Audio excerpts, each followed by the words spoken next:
What's up, Dog Pound? It's Kenny Mack, and I want to hear about our preseason win from our dogs in Dover, Ohio. Let's get this party started.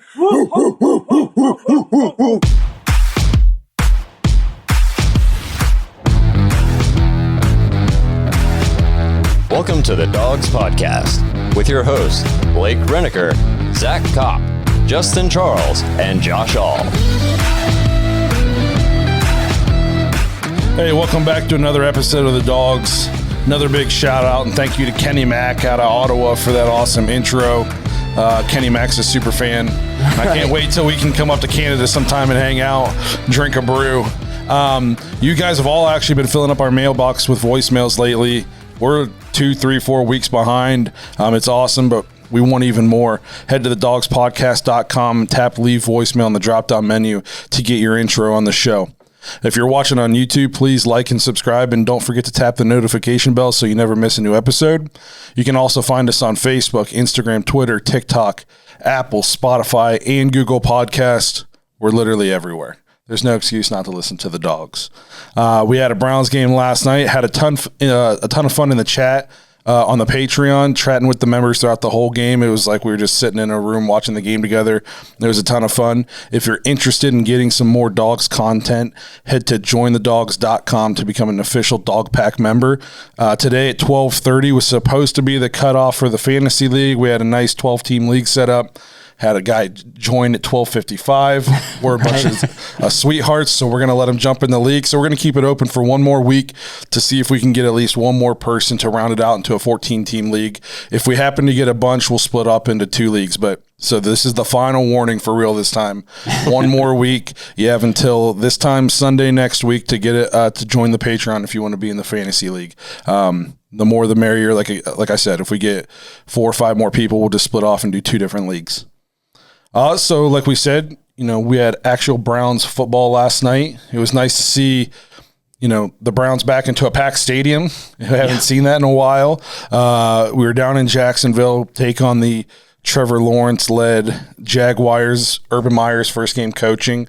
Obviously, it's preseason. We're not going to overhype one preseason game against – honestly, I think the Jags are going to suck hard. So obviously, we don't want to oversell this stuff, but I do think there are some key takeaways from last night's game that kind of showed where we're at as a team. So I'll just kind of throw it up to you guys. What do you guys think about what we saw last night? I mean, future franchise quarterback Kyle Lualetta was just lighting it up last night. I will say this. There are some Browns players last night that are not going to make this team that earn jobs on other teams. Absolutely. Kyle Lualetta is going to be a backup quarterback somewhere probably, especially if he does it again. Right. He's going to play somewhere. We've been saying that all offseason too, leading up to this, that we're going to cut guys that other teams are going to be watching to see who gets let go out of Cleveland because we've got the depth right now. It's great. It's crazy, but it's so much depth. Yeah. And I mean, is it possible that if he looks as good as he did last night in their next 2 preseason games that Case Keenum's on the block? No. So our boy DF, he's a fan of the show, Patreon member. So I got to remember nice. We're paying Case Keenum $10 million this year. I get it. And the next year. Just saying. I don't care. He's too much of a luxury. This team is too good, too well rounded, where I'm not willing to just give up on the season if Baker gets hurt. And if Baker gets hurt and Lualetta goes in, can we go to the Super Bowl? Probably not. If Baker gets hurt and Keenum steps in, I think Josh said it best before he can Jimmy Garoppolo us to a Super Bowl. Absolutely. He took the Vikings to the NFC Championship game. Yeah, definitely. I mean, he's got that history and the chemistry with Stefanski. He gets it. He's kind of ingrained in this system. I mean, he's the ideal backup right now for Baker. And as far as the cap goes and what he's making this year, doesn't really matter because this team is set. You know, the roster's set. The cap is set. We're locked in. We're ready to roll. I don't think now's the time to even think about moving off of Case Keenum as the backup because, like you said, if anything, God forbid, should happen to our boy Baker, I feel okay Keenum coming in and managing this, and we'll be okay. Yes, we could still win a lot of games if he has to step in and be the starter. As good as Lualetta looked last night, he's a third string for a reason. Yeah. There's a lot more question marks if he has to come in and try to take you to the playoffs. You might look good against third and fourth string. I don't know how well you'd look against, let's say, a Kansas City starting defense. Yeah. It's a big difference. Or Tampa Bay. Yeah. Yeah. By the way, Justin, that jersey is sick. I appreciate that, bro. It was just sitting in my mailbox, just whenever back in Ohio. Some more stuff, to take away from yesterday. One, the depth. I think I said this, that the team we started last night was basically all second stringers, and they would have beat any Browns team from 2010 to 2015. And they were second stringers on this team. Yeah. It was, I don't know. It was just a different kind of experience watching that game last night. So going into last night, I was kind of looking at a couple of different things. One, I was excited to see the rookies play, to see how they looked on the field, kind of gauging where they are at, going into this first preseason game. And then the defensive stuff was kind of, I know we didn't play like any starters really on defense. There was a couple guys where, Jacob Phillips was out there a little bit, not a whole lot, but just seeing schematically what we were going to do. And our defense looked good. Especially the first half, I think we saw more what Joe Woods wants to do with the starters is we brought a lot of pressure. Yeah. We did not sit back. I mean, last year was just prevent. And last night we were in full out attack mode in the first half. Yeah, and there were a couple instances where Joe Thomas doing the color last night commentary. He was, what did he say a couple of times? It was something along the lines of, okay, well in this situation it was like second and long. Joe Woods in a normal situation with his guys, his starters on the field would have brought pressure, but he didn't, or something, because he just didn't have the personnel that he wanted in that situation. But they were even saying all throughout the game, like, yeah, in a normal game, look for this, look for that. This play probably wouldn't have unfolded this way or whatever. So I really liked the scheme last night more than I liked our scheme in pretty much any game we played last year. Well, and maybe you've said it all along too. Like, did he just suck last year? Did he just not have the right guys to execute his game plan? And kind of with that commentary last night and saying, hey, look, in a regular game with these guys on the field, he would have blitzed here. He would have brought pressure, but he didn't because he's got his third stringers out here. So maybe it is a personnel issue. Yeah, but I get what they're saying too, and at the same time, just blitz him. It's a freaking preseason game. Yeah. He's never going to get better at blitzing if you don't practice blitzing him. So send him. Thank you for censoring yourself, at least on the public show. Yeah, I mean, sorry, but seriously, I just don't want to violate YouTube's community standards. Yes, right. But no, some other things that popped off the tape. The defensive line, I thought, considering there was no Miles, no Jadeveon Clowney, if those guys would have played, Trevor Lawrence might not have made it out of this game because they couldn't block Porter Gustin. Yeah, Porter Gustin definitely showed up, in the very early stages of the game where he was getting pressure whenever he wanted to.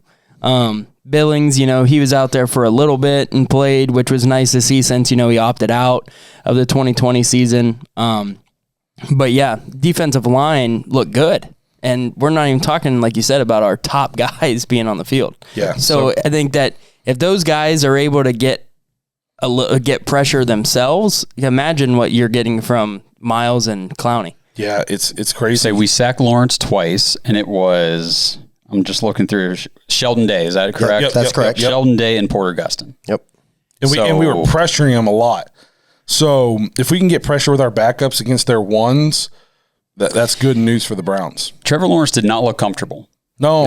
It really on any dropback, I don't think. Maybe a couple here and there whenever he was like doing the quick screen passes and the bubble plays, but if he had to drop back and actually go through his reads down the field, he didn't look comfy back there. No. We made it tough. So a couple more things on the defense I think we need to talk about. Obviously, first round draft pick Newsome, I thought he looked good. There's the one play the guy got behind him when we were in zone coverage. We gave the quarterback a minute and a half to throw. Yeah. That's going to happen. And then even then he still recovered, and it was a jump ball situation on the guy. I thought he played well. When it wasn't just the guy, it was Marvin Jones. That's what right. Yeah, no kidding. He's an established veteran wide receiver. Dragged the Detroit Lions wide receiver core for years. Yeah. I mean, he's probably their number one receiver. I mean, I know there's a lot of probably DJ Chark fans out there. But Chenault. But I tell you what, I think Marvin Jones, they brought him in to lead the way for them. Absolutely. And he had that big tackle on third down where, if if he doesn't put his shoulder into that guy, that he falls forward for a first down. So I thought Newsome played well. I thought Greedy played well, and it was good to just see Greedy playing in a football game. He gave up one first down, and then after that, he seemed to kind of settle in. I thought he played really well. And then obviously on the defensive side of the ball, we had to talk about JOK. He didn't start. He came in second quarter, and from that point on to the rest, he was the best player on the field. Yes, he was the leading tackler for the night. Mm-hmm. Yeah, so you talked about Greedy and Greg Newsome. They both played the first 18 defensive snaps to start the game. And then JOK, like you said, came in the second quarter and then really never left the field. He was second on the defense total snaps played with 47 and then played on 15 special team snaps. I think he said he told him he wanted as many reps as they'd give him. Because, I mean, he was on the COVID list. This was kind of him making up for missing a lot of camp. Mm-hmm. And he showed out. The fact that he even knew the plays. So JOK had 7 solo tackles, 8 total, 1 sack, and 3 tackles for loss. I saw him in the backfield so much. I mean, whether it was on the quarterback or coming in to lay a hit on a running back. I mean, you know, if a guy was getting kind of wrapped up around the ankles or something, the line, who was bringing him down? 28. Yep. I mean, I was so impressed with the way he played. He ball hawked everything. Yeah, and it's like he just plays like his hair's on fire and he doesn't care. Yeah, he's so fast. Yes. And he truck stick that one guy. Yes. Freaking truck stick. Yes, he did. Yes. So, I think Stefanski said it well, when they talked to him about it, and he just said, he plays at a very high speed. He's twitchy, defeats blocks. That's just the kind of guy you're going to get with him. And the speed part of it is something that we've been missing, I feel like, for years in the middle of the field that could just see ball and go meet him before he's 10 yards downfield. Yeah, he was very impressive. I'm looking forward to just seeing him continue to grow, continue to get reps, and I'm looking forward to seeing him play with the ones. Yeah. I want to see that. Something on defense that we've last year we talked about so much. It was a lot of you guys would get hit behind the line of scrimmage, but they wouldn't get wrapped up or tackled or brought to the ground. Then they'd end up running for a first down or more yards or whatever.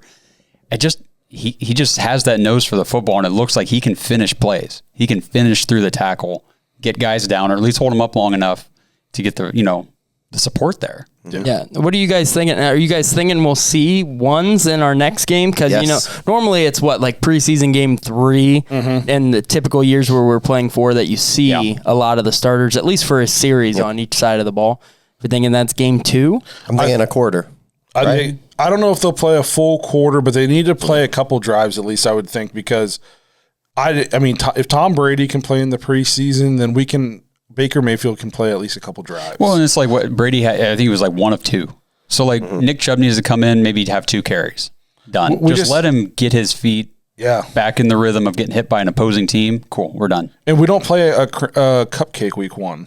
Mm-hmm. And I know in the NFL, it's just like one. Even if we lose, we're 0-1, which we're used to doing, and so it's not that big of a deal. But I would love to come out in that first week and be highly competitive.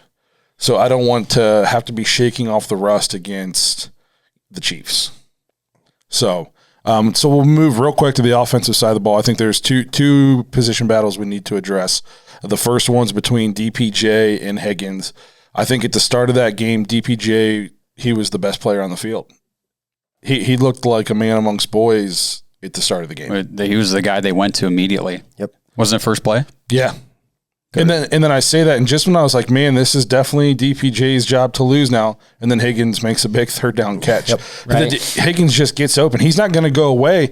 He's just DPJ is just so physically gifted. If he puts it all together, holy crap. Yeah, I think we're probably going to see a lot of both of them on the field. Not really at the same time unless there was some type of injury that happened, which we hope is not the case. Right. But I think that they're going to split times. I think that Donovan Peoples-Jones definitely has the higher ceiling out of the two, that he's got more room to grow. Where Higgins is, you kind of know what you're getting with Higgins, and that's probably about it. He's not got where DPJ, we're talking about number 1 wide receiver potential. Yeah. So. Yeah, not Higgins. DPJ was 5 targets, 3 catches, 26 yards, but there was one down the sideline, and I think it was Keenum. kind of threw it. He made it like a 50-50 jump ball between him and the corner, and obviously the corner came in and broke it up. But if he'd have thrown it out further for just, Peoples-Jones to come out and get it, I think he'd have hauled that in, and that was at least a 25, 30-yard play right there. Yeah. That was so close to being completed. So that position battle is still ongoing, but I definitely, at the beginning of camp, I thought it was more Higgins' job to lose, and now I think that's turned. I think it's DPJ is kind of the guy right now. And then the other one we needed to talk about was Demetric Felton and Dearness Johnson, and I think we can all conclude now that that's not really a position battle anymore. That's the last time we're going to refer to those two in the sentence as position battle, because it's not. No, I think Dearness Johnson's clearly the number 3 back, and then Felton's going to play wide receiver. They all they talked about last night was how he was a slot receiver. They didn't even really mention him as a running back. Yeah, he'll be one of those guys that on third down plays can line up in the backfield that you're going to be threatened by like the screen pass type of a thing, or he's going to get motioned out into the slot somewhere and get put on a linebacker. And if anything looks like last night, good luck, because the dude's got moves. I said we were grooming him to be our next Jarvis. It's kind of what it looked like. They targeted him 6 times last night. He caught 4 for 44 yards. He was running that slot role. Yep. That's what he did. Yeah, and what's nice about it, like if we can make him be that, because we kind of talked about this last year with Kareem Hunt when we brought him in, we're going to use him as a wide receiver. Kareem Hunt's a running back. Right, I know. And what I'm saying is, though, what's nice about Felton is if we can get him the ball, he's definitely, and we saw it last night, he's got the shiftiness of a running back to just make the first guy miss. That he's not going to let just one guy take him down a majority of the time.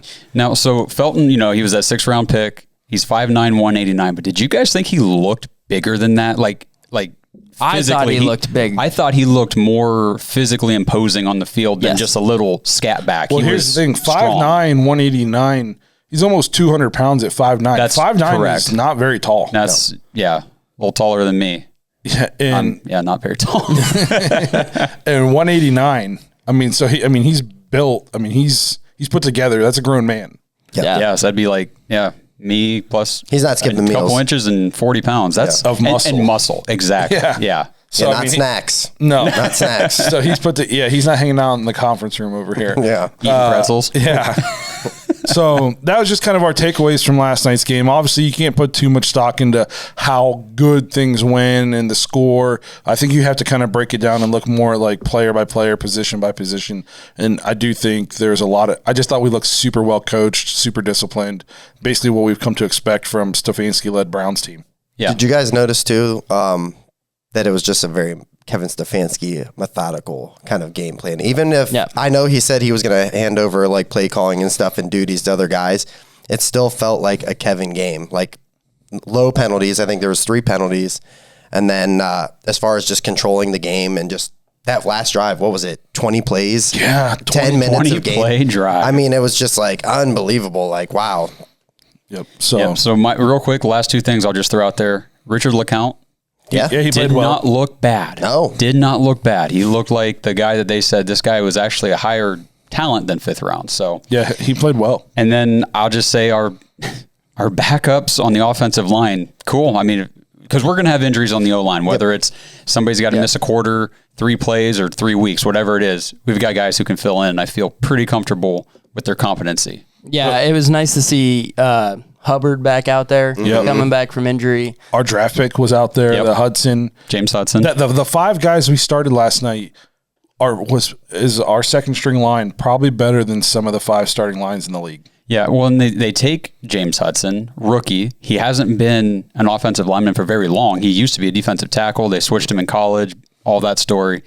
And he's out there starting at left tackle against another NFL team's starters in his first game action ever. So good for him. Good for him. He held his own. 2 negative things I wanted to say. We didn't run the ball that well. Yeah. Part of that's that John Kelly or whatever is not going to be on the team. No. 2, we didn't have the starting line. And the second thing I'm going to throw it as a red flag. I thought red zone offense was a little bit shaky. We got into the red zone a couple times and had to settle for field goals. Obviously, it's our 2s against 1s, so that's going to play into that. But it would have been nice to see us punch it in when we were in the red zone. One thing to keep in mind, though, is our starting tight end was our 4th string tight end, and he got hurt early. So we ran the whole game with our 5th string tight end.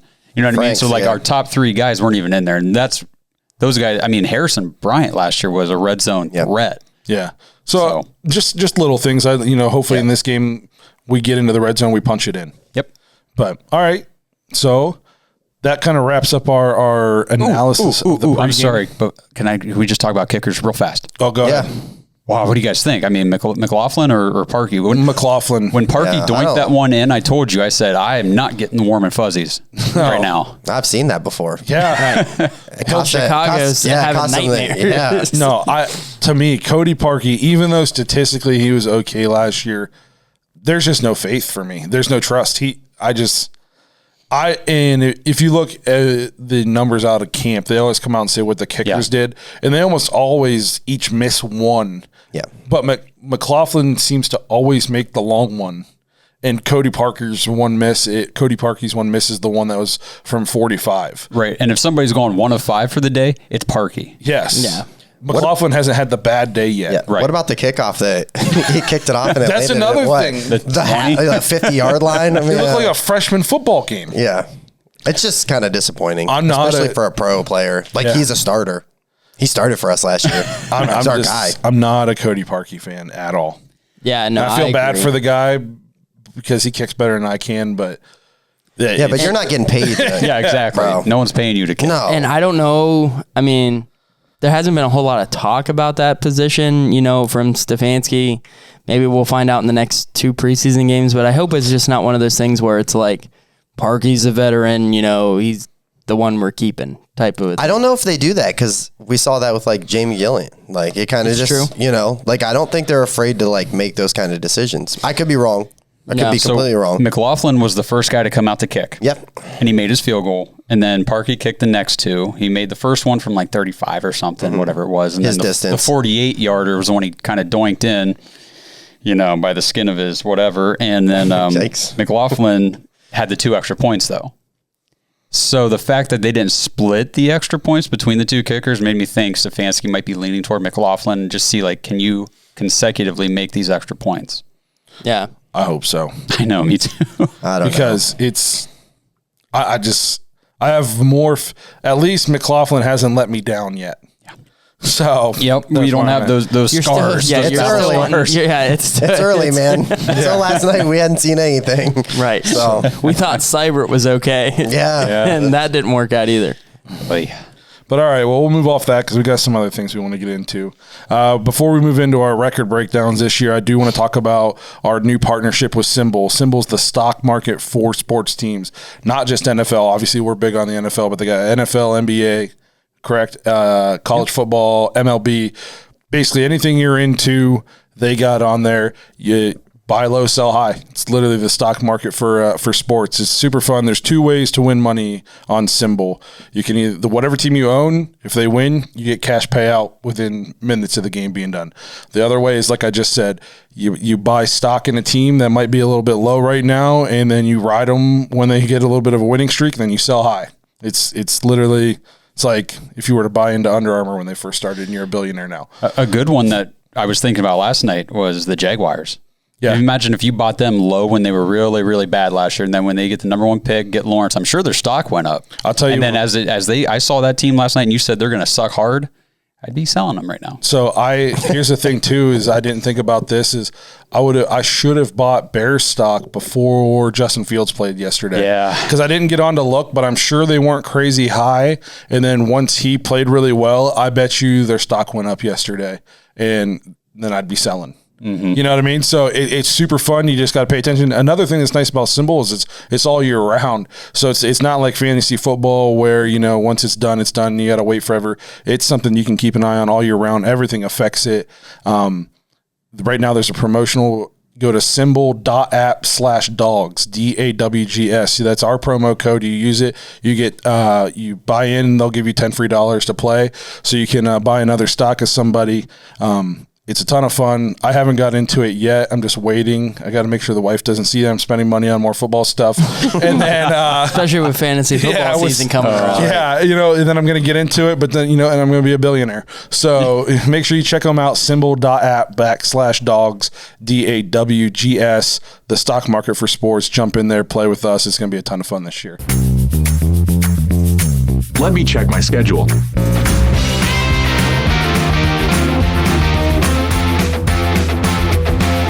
All right, so we're going to move into basically a breakdown of the Browns games this year, who we think's going to win, who we think's going to lose. Do we happen to have the results of? So we'll tell you what you guys have been voting on basically for the last couple months. So obviously, no surprise who we play week 1 is the Chiefs. What do you guys think? Are we winning this game? Are we losing this game? Is anybody keeping tabs on who picks what here? Like you did last year, Zach? Yeah, I can. Let me get that Excel set up real quick. Let me get that set up here. So I can go real quick. I'm not going to pick us to win this game strictly because I know. Listen, don't hate on me. Here, I think the Browns are going to be favored in just about every game this year. This is going to be one of the ones we're not favored in. But I think we're good enough to win every game. This game, I'm solely not picking us just because I don't know how much run our starters are going to get in the preseason. We got 9 new starters on defense. They got Patrick Mahomes and Andy Reid, who don't lose ever in September. Andy Reid never loses off a bye. This is a 6-month bye. So I expect this to be highly competitive. And if we come out with a win, I'm not going to be shocked. But so it's almost like my brain is telling me Chiefs, my gut's telling me Browns. I'm going to go with my brain, and I'm going to say the Chiefs on this one, on a close one. I think it's highly competitive, game of the week type stuff. Let me just cut in real quick with the fan vote, because the fans obviously must be along your thinking on this, only they went the other way. 52%, they say win. The Browns win this game and beat the Chiefs in week 1. I love Browns fans. So there you go. You were probably like 48? Yeah. And they were on the 52. So I was talking more like 49-51. Okay. Yeah. All right. I mean, this game, with it being at Arrowhead, and going up against Mahomes, and not really having our defense maybe fully ready to go. It's hard to tell. Like, is our defense going to be up to speed? Yeah. Maybe we'll see that in preseason's game 2 and 3, maybe a little bit. I don't know. We'll wait and see. I got the Chiefs winning this one, but I do think it's close. I think it's like almost maybe we gave Mahomes the ball back with too much time, where the Browns went down, took the lead with like 2 minutes to go, and it was just too much time to give Mahomes to go down and get a game-winning field goal or something like that. Mm-hmm. I'm thinking this game's probably in the 30s, like a 35-31 type of a game, something like that. But I'm going Chiefs. I'm going to say this. I think if we played the Chiefs week 4, I might be picking the Browns. It's just the fact that we were coming in with all these new starters. And, I want to see them do it. I think we're going to be great, but I want to see us before I pick us to beat the Chiefs. It sucks because I want to agree and just be like, I want to disagree. I want to say, hey, the Chiefs don't have anything on us. I think roster-wise, we're better on defense. Obviously, they're probably better on offense. I mean, probably just because basically a one guy. Yeah. That guy's important, though. Yes. He's a big one guy. Obviously, Tyreek and Travis Kelce are amazing. Yeah.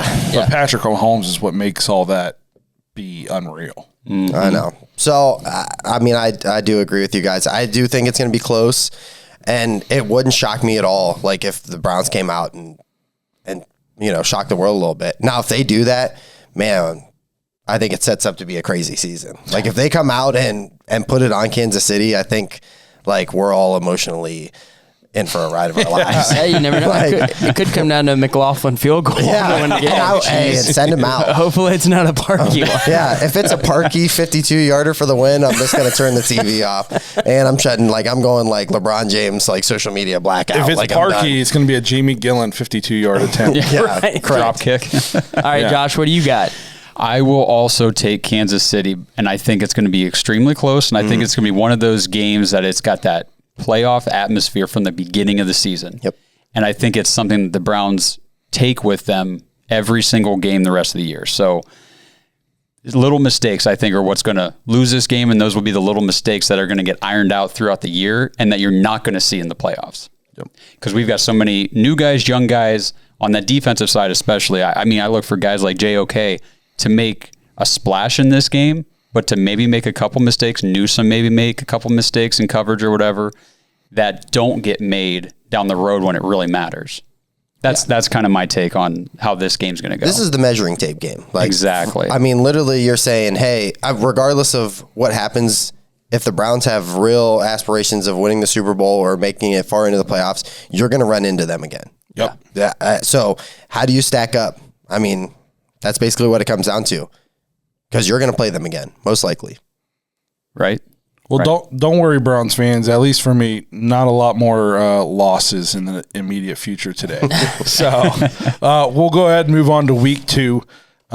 We play the Houston Texans. It's the first Browns home game this season. This could be like an AFC championship game, right? Yeah. Maybe 4 years ago. Yeah. Talk about a fall from grace. We are, 2 years removed from the Texans being up on the Chiefs in the AFC They were championship throttling game. them in the first half. I mean, And now look at it. I mean, this has a chance to get ugly. This could be a first half game. Yeah, is there a mercy rule in the like running clock in the second half? To me, this could get ugly. Texans are going to look a lot different. Without Watson, going to most likely be there at quarterback for the foreseeable future. And then defensively, you've lost J.J. Watt. They're going in the wrong direction.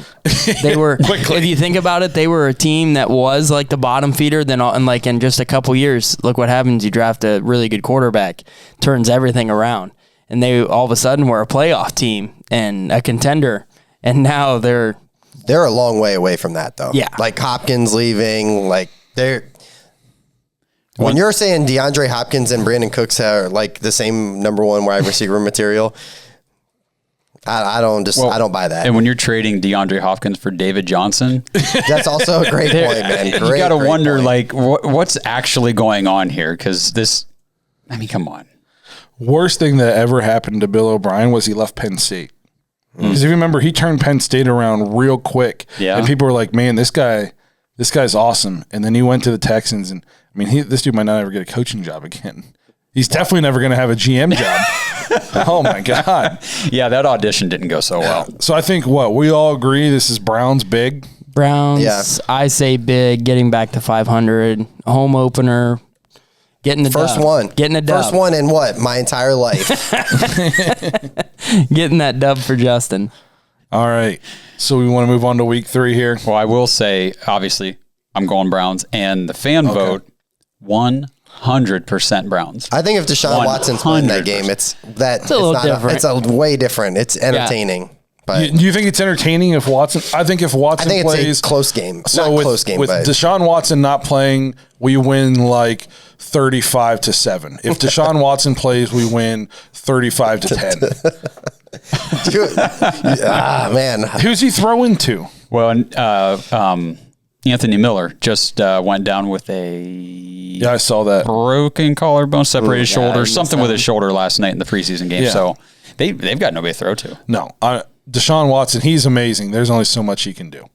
He ain't going to be there. No. It will not be a happy ending. I can't believe they haven't suspended him or anything yet. Oh, Jesus. Well done. Well done. I'm rubbing off on you. Yeah, right? Yeah. He rubbed off on them. Jesus. Not okay. Also not okay.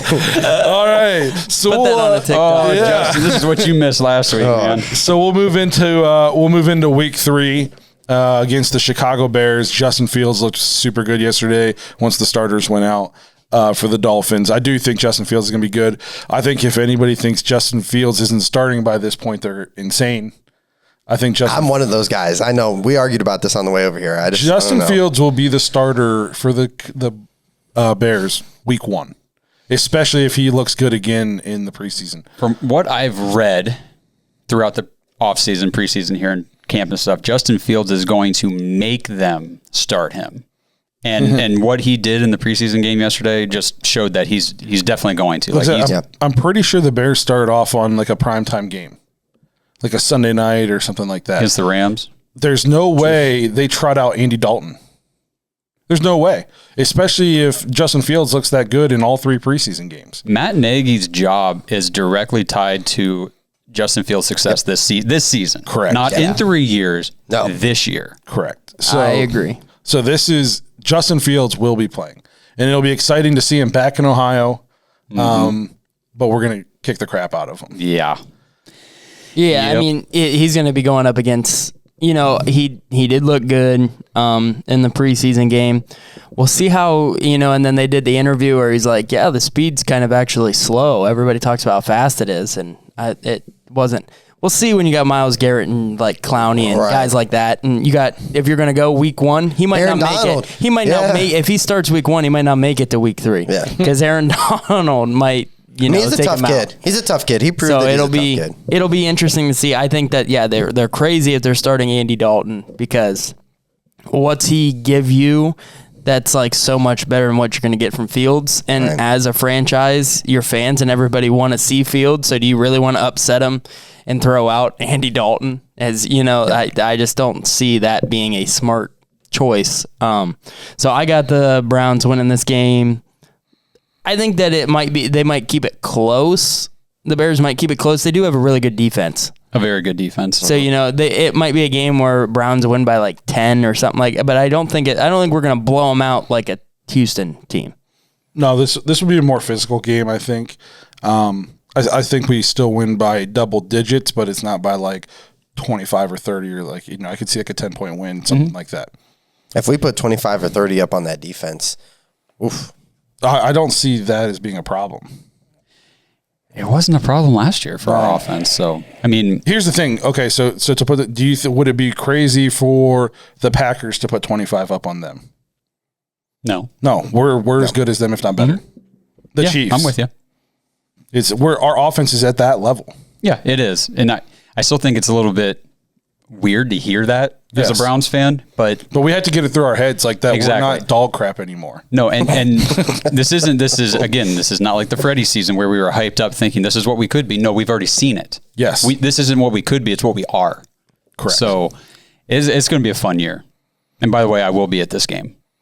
This is a game Hey, I'm I'll be kind of here eyeing with up you, to dog. try to Alright, get man. tickets. I'm trying to get tickets for this game possibly. I bought some the other day. I got an Atta boy. opportunity and I was like, I'll go see Justin Fields because I believe you. He's going to be playing in this one. So, and the fans, 100% again. Call me 100% Browns. I wouldn't mind if Justin Fields looks good, but we still kick the crap out of him. Right. Because except for Zach here, we're all, I think, Justin Field fans. Yep. I like Justin Fields. Okay, good. I enjoyed watching him Because in if not, you college. get the hell out of here. Yeah, I enjoyed watching him in college. He's not Baker, but it's okay. Okay. So what the fans say? Fans said 100% Browns over Bears. Justin, you got Browns? Oh, absolutely. Yeah. Yeah. Okay. I think it's close, but I mean, I think that roster wise, we're better than them. And we're at home. Yes. All right, so we'll move into week 4, matchup against the Minnesota Vikings. Stefanski's going home, where he spent, 14 years. I think this is a win for the Browns also. The Vikings did not look that great in their preseason game. Yeah, it was Jake Browning and Kellen Mond. Yeah. Again, it's preseason. It's preseason. Kellen Mond, I think, has had 2 practices. Yeah, I saw that. And they said he's going to play over half the game. So I was like, all right. I think this could be a very competitive game. I think we win. But I think the Vikings just got off to kind of a bad start last year, and it just snowballed and got away from them. I think they were way better than what their record was last year. I agree. I think they were really hurt, too, defensively. Defensively was rough. Banged up really bad last year. So I look for the Vikings to have a bounce back year. So I see this as being a competitive game. But again, I think the Browns win this game. I think Chubb shows who's the better running back in this game. This game here I have circled as one of our toughest ones, kind of, after the Chiefs, obviously, but you're going up against a proven quarterback in Kirk Cousins, and then you got 2 wide receivers that you got to worry about because Justin Jefferson showed he's the number one. He's for real, yeah. They didn't miss Stephon Diggs last year because of what they got from Justin Jefferson. Which is crazy because Diggs was amazing last year. Yep. Right. So, and then you add Dalvin Cook. So this is a huge test for our defense. Obviously, Mahomes week 1. And then you get the Texans, and Justin Fields is going to be something in week 3. But this is a big animal to try to stop. So I think I got the Browns winning this game, but I think that this is a tough game. I think this is another one where it's like might come down to don't give the other team the ball with too much time left. And I'm hoping our defense is going to prove me wrong this year, that we don't got to think that way anymore. But I got the Browns pulling this one out, but in a close one. All right. I agree with that. I agree with everything. It's going to be their defense is going to be a lot better than it was last year. I wouldn't be surprised if it's like the defense of 2 or 3 years ago where it's very dominant. I think it's a very, very close game. We kind of mirror each other. Yep. Potentially vastly improved defenses, quarterbacks who, thrive in the play action, strong run games. So, I mean, this will be a battle of strengths. I think it's going to be a close game, but I'm picking us to win. Yep. I will take the Browns as well. Echo everything you guys just said. Tough game. But I think Stefanski, I don't think the Browns, as much as they love Stefanski, are going to not win in Minnesota with him as their coach. You know what I mean? They just, and last night in the preseason game, they interviewed Joel Petonio and some other guys on the sideline. These guys love Kevin Stefanski. Mm-hmm. I would say for anybody who's been on the Browns for a couple seasons, they just have to appreciate the fact that we have like a grown-up at head coach.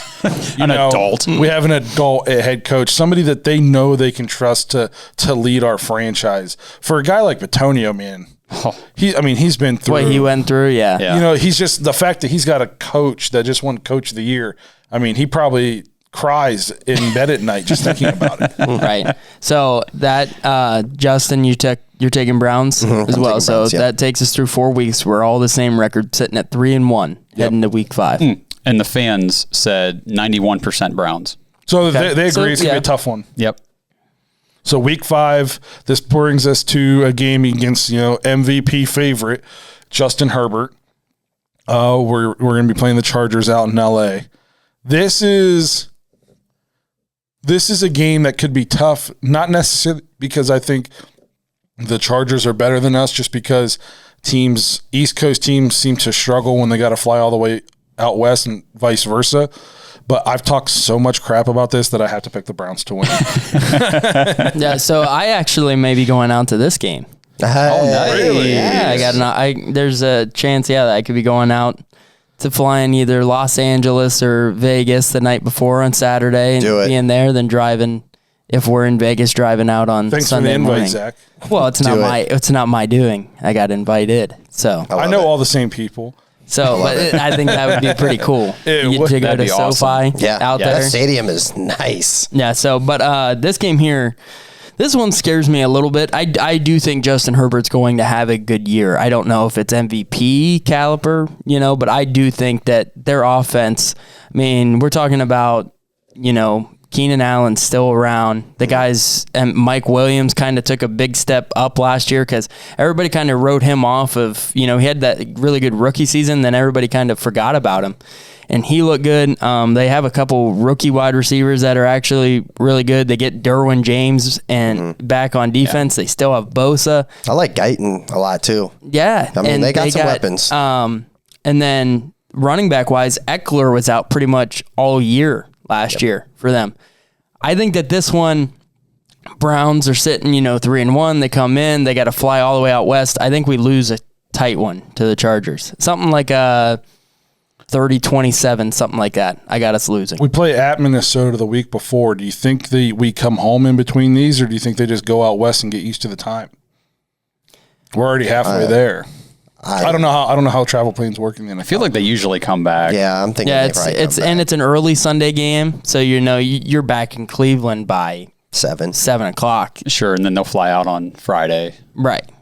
So I would say they probably come back. Then you're going to fly out. I think that this is a game where it's a tight one, and that they're just really good offensively and defensively and can just slow us down enough. I would have said that last year. I don't think that so call me crazy, but how much do you think Anthony Lynn just babying Justin Herbert coming up last year is going to hurt? Because they have a new coach. It's almost like a Baker situation, in going into his second year. Like, new head coach, new system. Here we go again. I honestly, like, off the top of my head, don't even know who their head coach is now. I forget his name. It is so funny you say that, though, because I was thinking the same thing. I'm like, it's a brand new, it is a Baker situation, new coach, new system. It's kind of how I feel Justin Fields is going to be next year. Probably a new head coach, probably a new system. You just see it a lot of times with these rookie quarterbacks that are taken high. You know, they just don't get to enjoy consistency at the beginning of their career. And I think we're kind of underselling just how good our defense could. If everybody is healthy and everybody's playing the way we think they're going to play, we're going to have one of those defenses that is like, holy crap. Like, you don't want to put your rookie quarterback out against them. You don't, Justin Fields going to have to get rid of the ball super quick because Miles and Clowney both have 6 sacks heading into this game. Like, I think we're underselling just how good the defense could be. Yeah, I'm going to go the other way on this. I think that the Browns win this one, and I don't think it's close. You think we win? Do you think the Bears game is close and this game's a blowout? I'm not saying it's a blowout, but I don't think that this game is that close. I don't. I mean, I could be wrong. I just don't. Like, this one is tough for me because it's the most talented team arguably we're going to see since week 1. It's still relatively early in the season, so I think Mike Williams will probably still not be hurt yet. Right. At some point he will be. Eckler could be hurt by this point. Yeah. He doesn't stay healthy either. He doesn't, but I'm still thinking, okay, week 5, Eckler, Williams probably still in the lineup.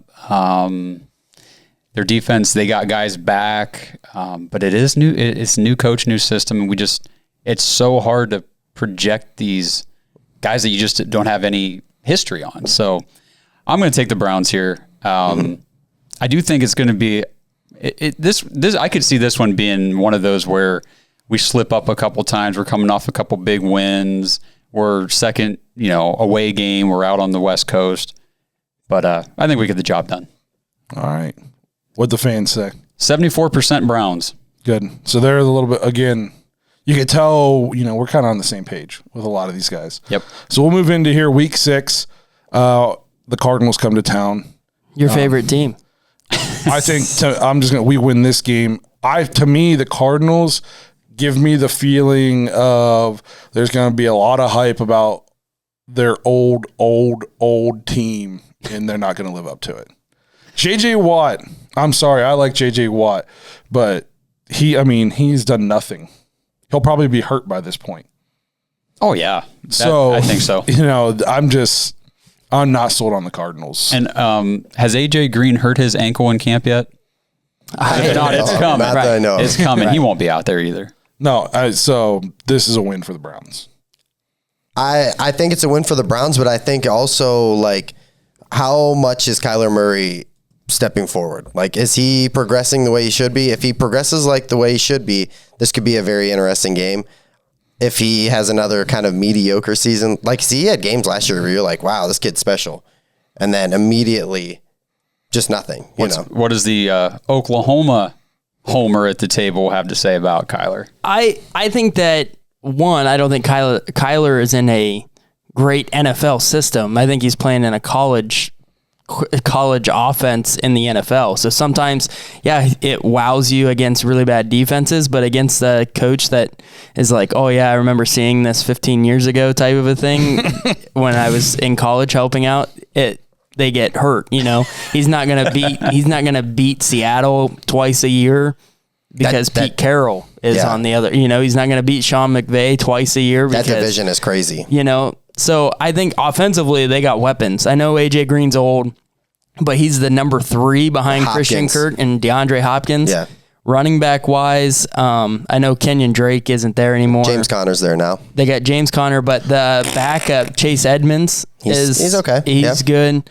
Defensively, they're built to kind of stop the run with bringing Watt in. I think that's what they brought him in for. Chandler Jones isn't a slouch if he's still there. He won it out not too long ago. So I think the Browns win this game. I think that this season for the Cardinals is a decision on, are you keeping Kyler around and you're going to pay him a bunch of money, or are you going to keep him around, or are you going to keep the coach, Kingsbury? So it's just which I think they got to decide, because I don't think that they work best together. I think that's best case scenario for Kyler. I think if you get rid of Kingsbury and bring in somebody who's going to make Kyler play in a more pro style, that's not good for Kyler, in my opinion. He's never played in a pro style offense. He played in the same offense Baker played in. Yes. In college. Correct. And put up better numbers than Baker. I agree. I'm not saying that, but I'm saying he's never. You think he translates to a pro style offense? I think he can. I think that he gets. He's tiny, dude. He's tiny. It's Josh Alt quarterback. Oh, It's just taller than Josh. It's like 5'10". He's not that he is tall. a lot bigger He than me. says he's 5'10" with cleats on his tippy toes And socks, padded socks. Yeah. yeah. I think Kyler could. I think he's got great arm talent and can transfer into a pro style offense.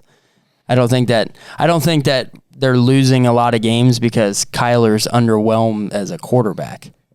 I think by week 6, James Conner's definitely not playing.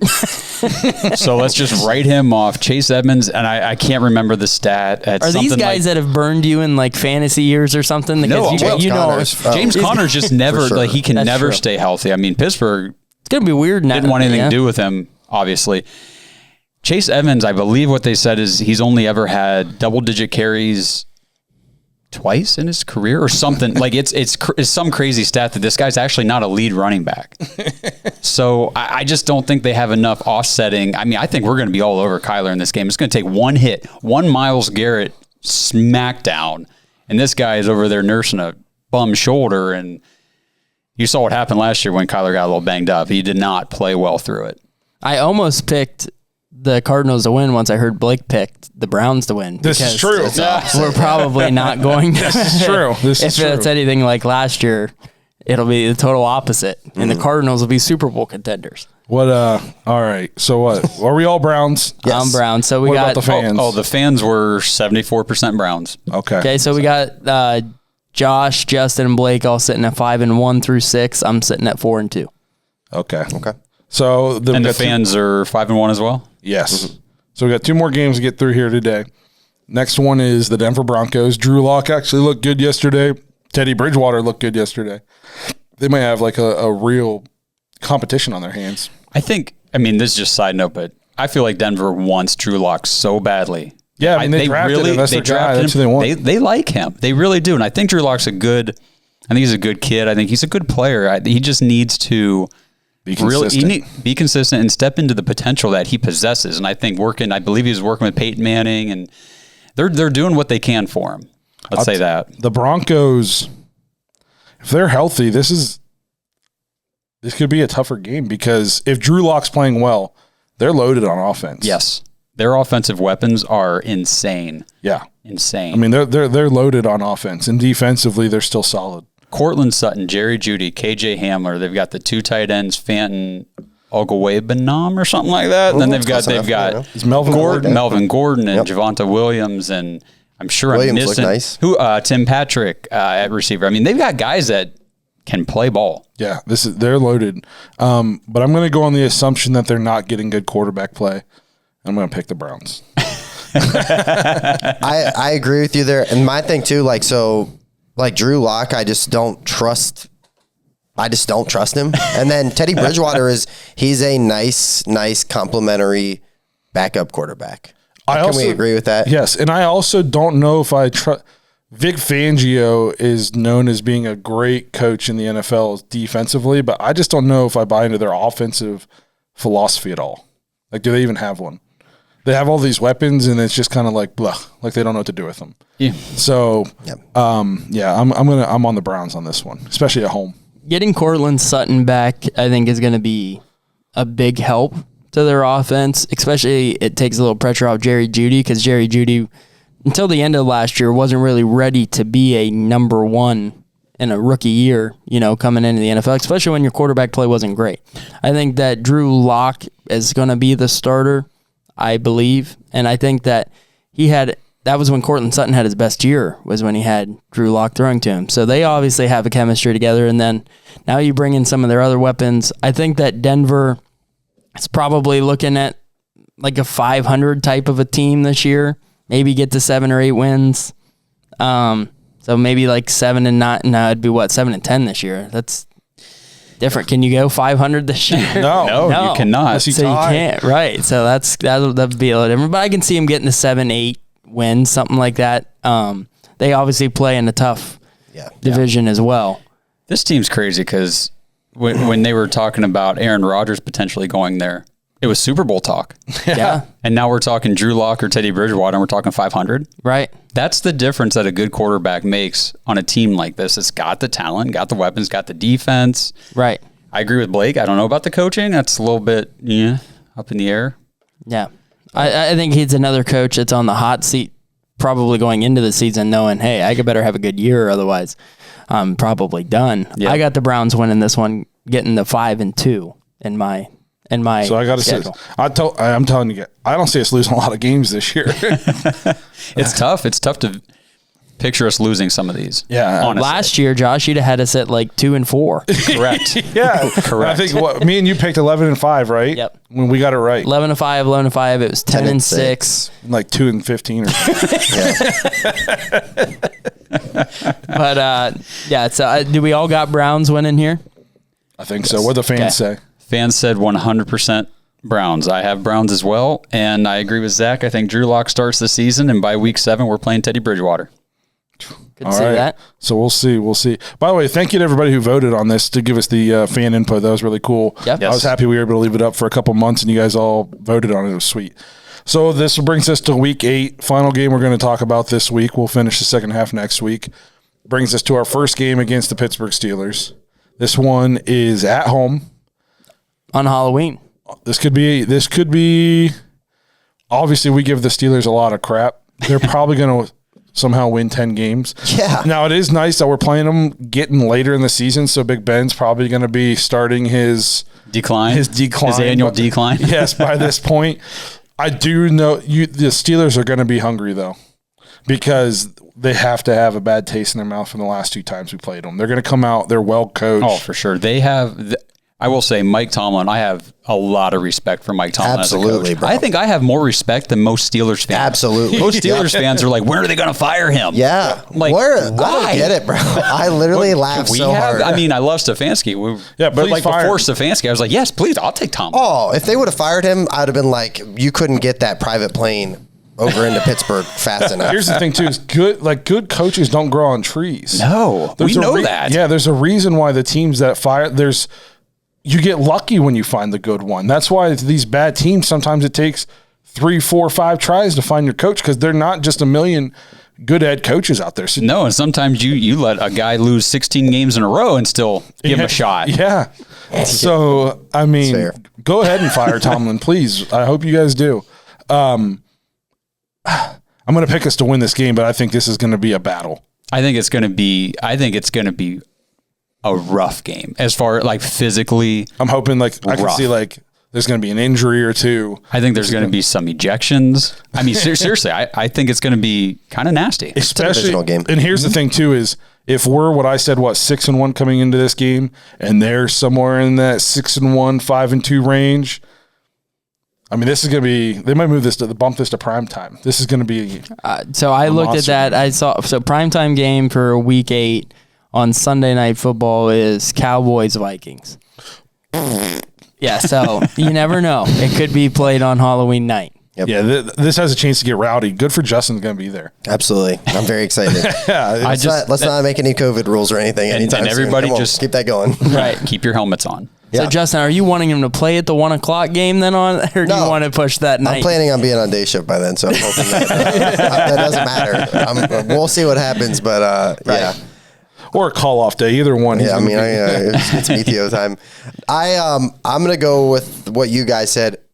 I like Josh said, just Tomlin alone, that he could make a awful team a 500 team, and they still have some weapons. Their defense is still really, really good. I know it doesn't really matter, but they brought Schobert in. You know, just another For nothing. Sixth round pick. Yep. For a 6th-round pick, and the Jaguars are paying half of his salary for this season. Yep. The guy had 140 tackles last year. Yeah. He gets so disrespected. It's annoying to know that like the Browns just gave him away really, and we're like, oh no, we're not gonna pay you anything, and then now he's just like pennies on the dollar. Who wants him? And he'll go to Pittsburgh and He'll do well. He's going to be good. He'll do well there. It's going to suck. Yeah. Yep. So they're very strong on defense. Offensively, let's see what happens. I mean, because we say, oh, hey, Roethlisberger's arm might go out. I'm hoping it does. Because if it doesn't, then they're just another very, very competitive, dangerous team in our division. Yeah, and I think that the drafting of Najee Harris is not going to be fun either. 5 years from now. I will say this. He's going to be good. The Achilles heel for this Pittsburgh team is going to be that offensive line. I completely agree. And if they're as bad as what I think they might be, this could not be as close as what we think it's going to be, just because our defensive line might have a field day. So I looked up the Steelers' schedule coming into this game, and they play some good football teams before they have to come play their schedule us. is number one, so I think. they got to play the Bills week 1. So and then they play Raiders in week 2. Not tough. Bengals, but then they got Packers, Broncos, Seahawks before they come to Cleveland. So they play the Bills, they play the Packers, they play the Seahawks, all in their first half of their schedule before they come to Cleveland. They got 4 tough games in their first 8. Yeah. So we'll know. I mean, going into this game, we will very clearly know about the offensive line for Pittsburgh. Yes. So Would it shock you, though, if they were 6-2 going into that? No, absolutely not. And it goes back to just like we were talking with Denver. I mean, and we're kind of almost writing Ben off as if he's not a future Hall of Famer, which... Oh, he's absolutely... You know what I mean? Yeah. And if he even recaptures anything from a couple years ago with that arm, and even if they modify their defense a little bit, or offense like they were last year, those quick hitting passes, running through the air and stuff, with Najee in there, kind of ground and pound, then that opens up Claypool and some of the other guys deep down the field, Deontay Johnson. Pittsburgh will be tough. They always are. This is going to be a tough game. Well, and Big Ben, I know we were on him a lot for not being able to throw the football last year at the end of the year. This was a guy who came into really not even having a training camp last year, obviously, but came in to like the preseason and hadn't thrown a football in like a year. Mm-hmm. Yeah. And So then what do Tomlin and them do? They're like, oh, hey, we need you to go out there and throw 45 passes a game because we can't run the ball because James Conner can't run. I mean, we literally can't run the ball, so we just had to pass every single play. I think there were some games last year where he was up in like the 50s. Mm-hmm. Well, actually, I think That's never been Big Ben's game. They've always been pound the football, and then Big Ben could dance around and he could beat you with his arm, but they never relied on him to throw for 5,000 yards. Yeah. It's the best receiving core they've had in a while. And the thing is, James Conner wasn't, when he did play last year, he was good. He was effective. He couldn't play. He wasn't on the field, wasn't available. It's crazy too, because we talk about him like, man, like last year was the first time that they really sucked. They went 11-5 and won the division. Like, it's not like they were like, they were 11-0 at one point. Yeah. So it wasn't like they were a 6-win team. Like the beginning of the year, they were it's a winning very games. fake 11-5. Yeah. it was, but it was still 11-5. I mean, they're still going to hang that banner up in the stadium. I promise you that'll still be there. Yeah. Yeah, We can talk about how we kicked the hell out of them the last 2 games. Yeah, this is a game against my wife here in the household, but I'm taking Browns. I'm never picking Absolutely. I'm never picking the Never. Steelers. Yeah, Browns also. Browns. What'd the fans say? 89% Browns. Good. I think that this one, whether it is going to be tough, but week 17, I think, is when we play them again, and Pittsburgh will be even 16. tougher. Yep. 16. No, I'm sorry, 17. It'll be tough. It'll be tougher because I mean that could be a like for a game for division a or seeding, division type game. The Steelers might need to win to get to the playoff. I mean, that game we'll get to that next week. Yep. But so I got us at Blake, Justin, Josh, all sitting at 7-1 through 8 games. I got us at 6-2. And the fans are 7-1. Awesome. Well, thanks to everybody who voted online. Thanks to everybody who's checked us out. The season's finally here. We'll break down the second half next week, the second half of our schedule, the last 9 games. Also, we'll probably, depending on when we do the episode, we'll be talking about our next preseason game about with the Giants. Browns also have a week of joint practices with the Giants, so let's hope we get out of those injury-free, but it'll be good to see our ones against their ones, see how we stack up. We're super pumped to be talking about the season with you guys. Tune in next week. Again, when we break down the next half, for all you Dogpack members, we'll see you on the After Hours show. And to everyone else, we'll see you guys next week. Thanks for listening to another episode of the Dawgs Podcast. Make sure you subscribe to our YouTube channel and follow us on Twitter at the Dawgs Podcast, and become an official Dog Pack member at jointhedawgs.com.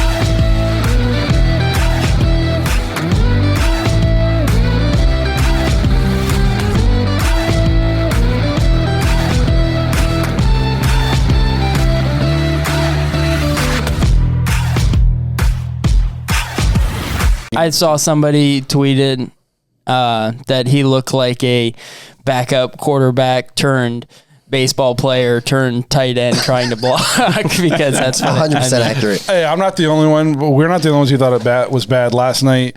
It made me laugh super hard. Oh, this is the one I was talking about where he just kind of like, Yeah. I mean, it works. But look. Yeah. But I mean, Katie, first of all, email that to me. I'll put it in the. Got it. We had 48 comments in the game thread last night, so keep that up, guys. That was awesome. Katie was like, Tebow at tight end's a joke. I laughed really hard.